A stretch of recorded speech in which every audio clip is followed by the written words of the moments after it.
Okay, so I want to talk about why I'm drawing the Virgin Mary in this way, and I want to tell you guys about the pre-patriarchal meaning of virgin, because not a lot of people know about this. And personally, when I learned what virgin used to mean before patriarchy, it blew my mind, and my life has not been the same. But before I get into all that, I just want to tell you a quick little anecdote about how this all started in the first place. So, my work was not always like this. I used to draw very different subject matter. I used to have a male character. And about 3 years ago, at the beginning of summer 2023, around this time of the Sagittarius full moon, I was starting to take my art a lot more seriously. And I wanted to go deeper. I wanted to do bigger pieces. I wanted to expand. And one evening in June, I had this feeling that there was some kind of message that I needed to receive. So I went to the park and I sat on this bridge at sunset, and I just kind of sat there meditating, and I tapped in a little bit. And this was before I really knew anything about the goddesses, about the dark goddesses or anything like that. But I was already feeling myself kind of being drawn to them. So I sat there and I meditated, and the message that I got was, you need to start illustrating depictions of female sexuality in your work. And my response was, no, no, no, no, absolutely not. And once I came down from my initial shock, my first thought was, okay, goddess, if you want me to do that, how can I do it in a way that is not explicit at all, doesn't offend anyone, and doesn't rock any boats, ever? Spoiler alert, it's not possible. I resisted. I resisted for a long time. It took me about a year before I finally started going to places in my art that I was previously scared to. And it was a long journey, but all of that ultimately led me to the Virgin Mary. So let me show you. So this is the Virgin Mary. She is uncovered. She's half naked. This is her sitting by her well in Nazareth. She is explicit. And I am deliberately portraying her this way because I want to illustrate the pre-patriarchal meaning of virgin. You probably know that in our lexicon, in our context today, the term virgin means a woman who's untouched, celibate, and has never known a man. But it was not always like that. Before the patriarchy took over and before the Abrahamic religions took over, the term virgin used to mean a woman who is sovereign unto herself. Virgin was a title that was given to a priestess in these ancient societies, in the lands where, I'm talking about in the lands where the Abrahamic religions developed, the Mediterranean, other places too. The title virgin was given to a priestess of an ancient goddess, and a virgin was very revered in society. She was very powerful. She could own property. She could own land. She had her own resources, and she could choose her own lovers. Apparently virgins often had multiple lovers, and they also had children with multiple lovers. And all the children that were born of virgins were considered children of the goddess. They were considered children of the divine. They were not considered illegitimate, quite the opposite. They were children of the divine. Because virgin priestesses had direct access to the divine. And amidst the human realm, no one was higher than a virgin. That's also why so many heroes from ancient mythology were born to virgin mothers. Jesus Christ is one obvious example, but also Marduk, Gilgamesh, Osiris, Buddha apparently, Perseus. They were born to virgin mothers, and it's implied that they inherited their strength and their power from their mothers.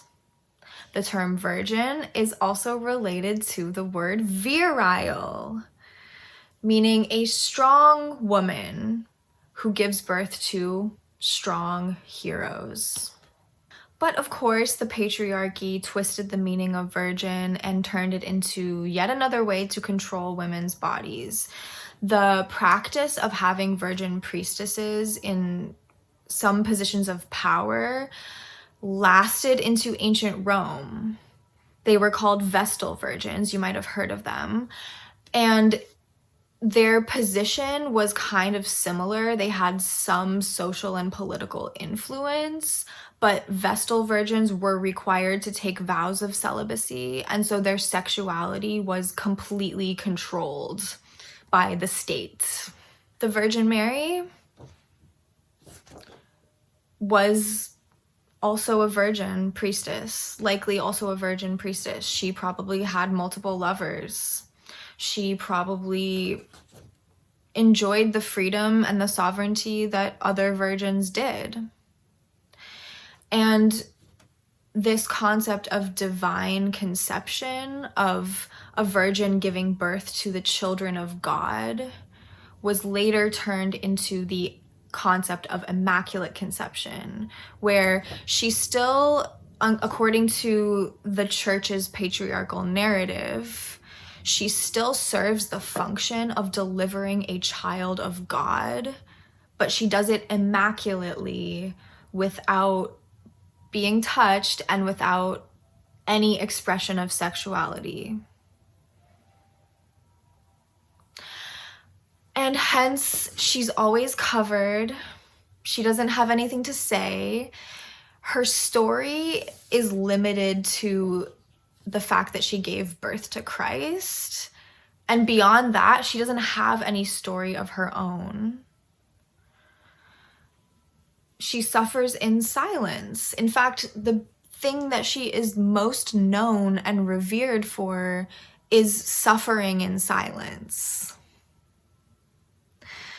And that's why I'm drawing her like this, because I want to depict this pre-patriarchal meaning of virgin, and I feel like she just deserves so much better.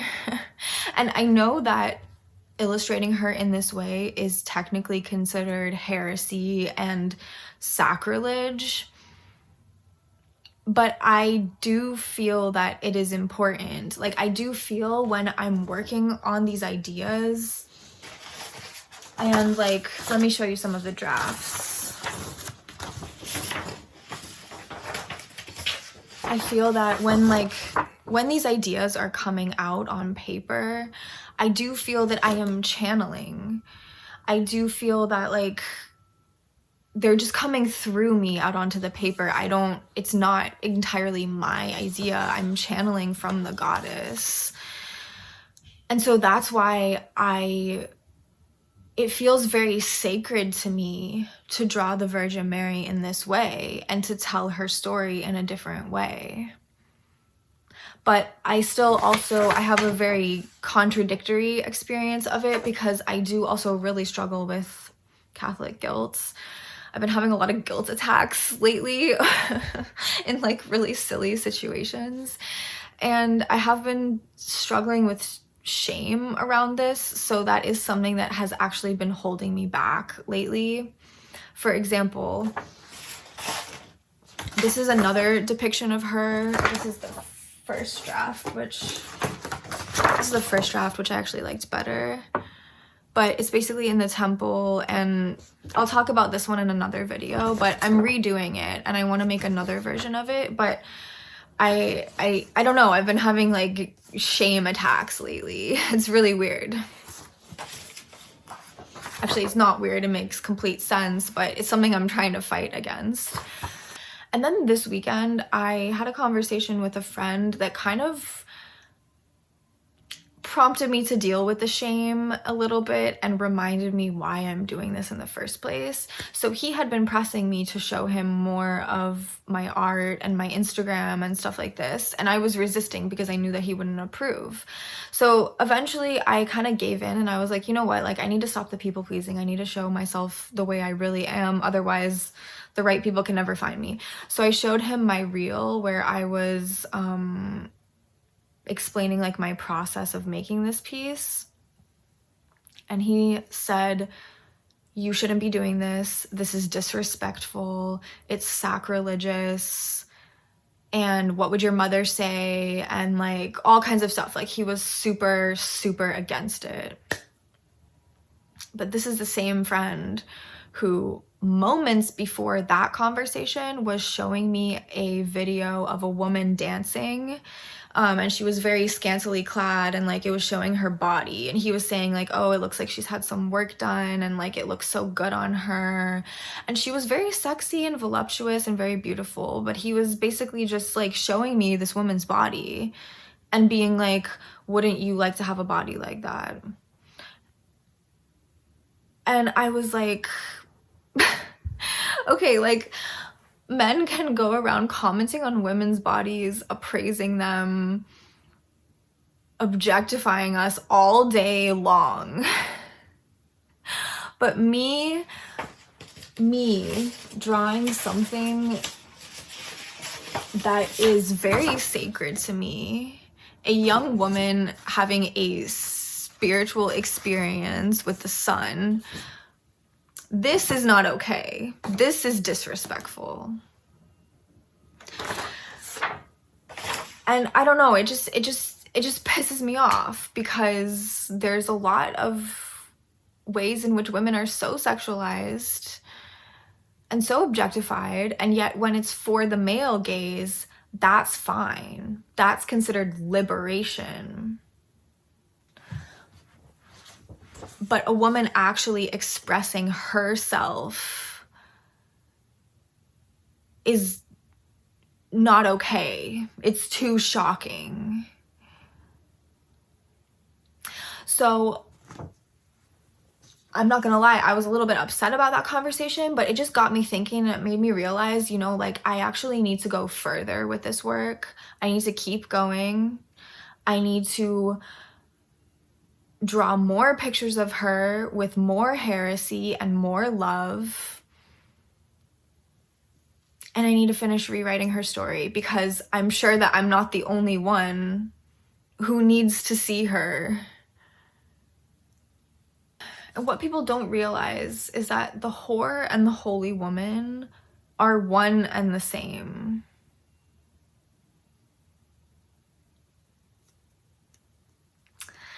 So I need to overcome these fears, I need to overcome this guilt, and I need to keep going.